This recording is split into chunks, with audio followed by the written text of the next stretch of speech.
થયા અને 12મી માતા પાછા બદનામ કરવા માંડ્યા કે કોઈ માતા કામ કરતા, તારો સમય નથી આવ્યો, તું માતાને તારો ઓળખાણ નથી, તારામાં જ્ઞાન નથી.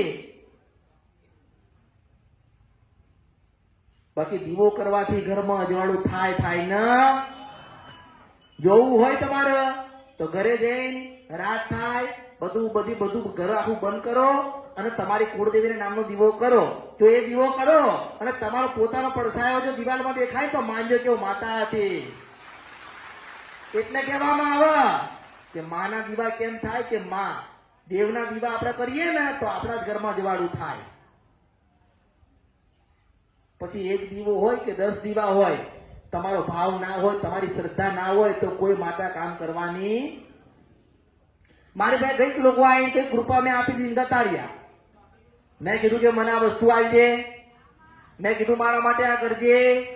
મને ખબર છે કે તારી માતા નહીં થતું, મારો નહીં થવાનો.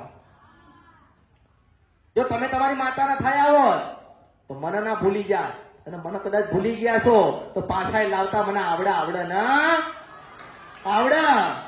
1000 વર્ષ જૂની માતા હતી તોય મેં મનાઈ ના લી છે. 900 વર્ષ જૂની માતા હતી ને તોય મેં મનાઈ ના લી છે. 25 વર્ષ જૂની હતી તોય મેં મનાઈ ના લી છે. પણ એ કળિયુગ કહેવાય ને, કળિયુગ એટલે માણસ મન ભૂલી ગયો. પણ મુશિદ વર્ષ પર આ નદીને ગંદરપિયા મશાણી મેળડી છો. કદાચ માતાને મેં બોલતી કરીએ છે તો એને બોબડી બનાવતા મને આવડે ને આવડે. હું એવું કરતી કારણ કે તમે મારા ન હું તમારી છું. 25 રૂપિયાના શ્રીફળમાં હું રાજી થઈશ નથી લેવા. 25 રૂપિયાના શ્રીફળમાં કોઈ માતા રાજી ના થાય.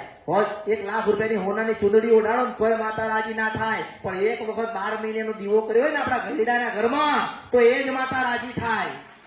મારો દીકરો મને જોવા આવ્યો, મારી દીકરીઓ મને જોવા આવી, આજ મારી વસ્તી છે કેમ કે માતાઓ રાજી થાય. પણ કે ના, મેં શું કીધું કે પૂનમ પેલી ક્યાં ભરાય મને કહો તો? પોતાના ઘરે જ પહેલી પૂનમ ભરાય. જગતની પૂનમ પછી પહેલી તમારી કુળદેવીનો દીવો થાય, કારણ કે વંશના વેલાની માતા હોય.